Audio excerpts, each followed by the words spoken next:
دال. بعدما أثبتت الثقافة الآرية جدارتها وأنجزت تمأسسها الوطيد في الهلال الخصيب، غدا انتشارها صوب الشرق أكثر تأثيراً، وبالأخص نحو ما يسمى اليوم ببلاد إيران، أفغانستان، باكستان والهند. أشدد تكراراً على أن ما ينتقل هنا هو الثقافة أكثر من أن يكون مجموعات بشرية.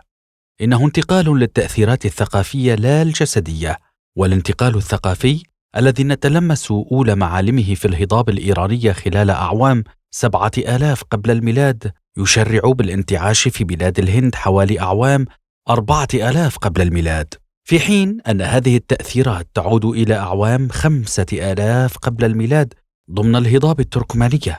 يعتقد أن التراكمات الثقافية السابقة لها ليست سوى عناصر منحدرة من الأصول الأفريقية القديمة، ولا تزال متسمرة في العصر الحجري القديم.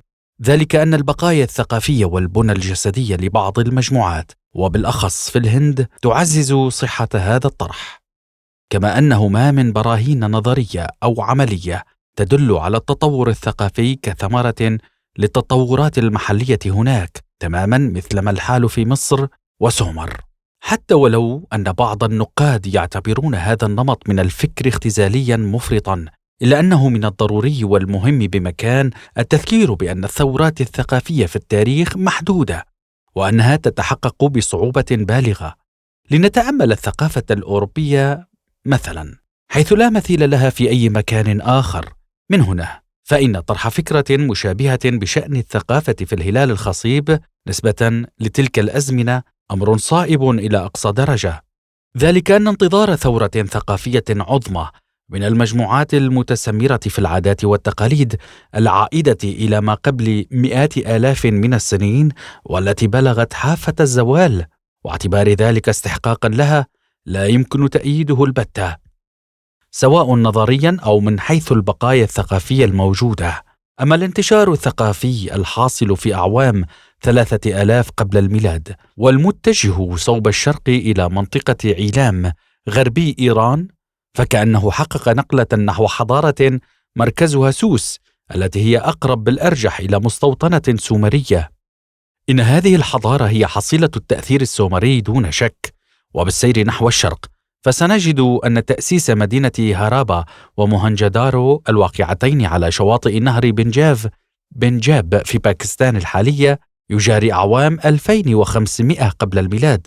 واضح أن هذه الكيانات سارت على خطى السومريين، ولأسباب مشابهة يجب عدم اعتبارها كيانات أصيلة لبنى ثقافية أخرى اعتمادا على النظريات القصرية.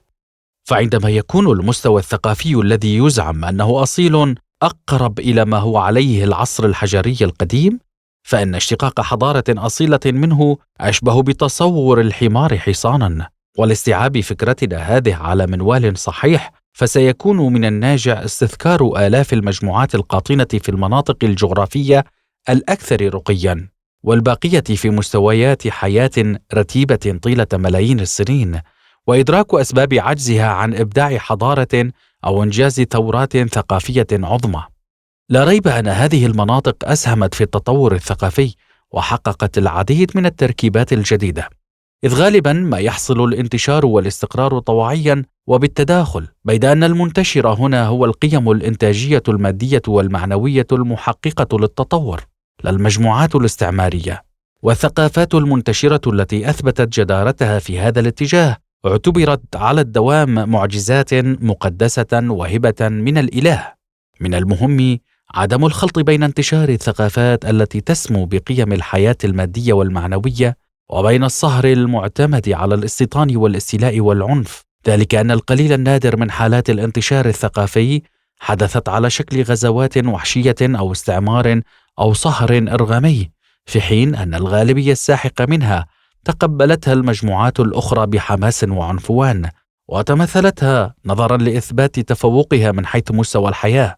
أما موضوع التوسع الثقافي فقد أقحم في مأزق مسدود من خلال المواقف التي تتناول التاريخ بمنظور قوموي ضيق. لذا فإن عدم الوقوع في مصيدة القوموية التي تحرف مجرى التدفق التاريخي وتحجبه وتنكره وتضخمه يتميز بأهمية قصوى من حيث الأسلوب ونسق المعرفة.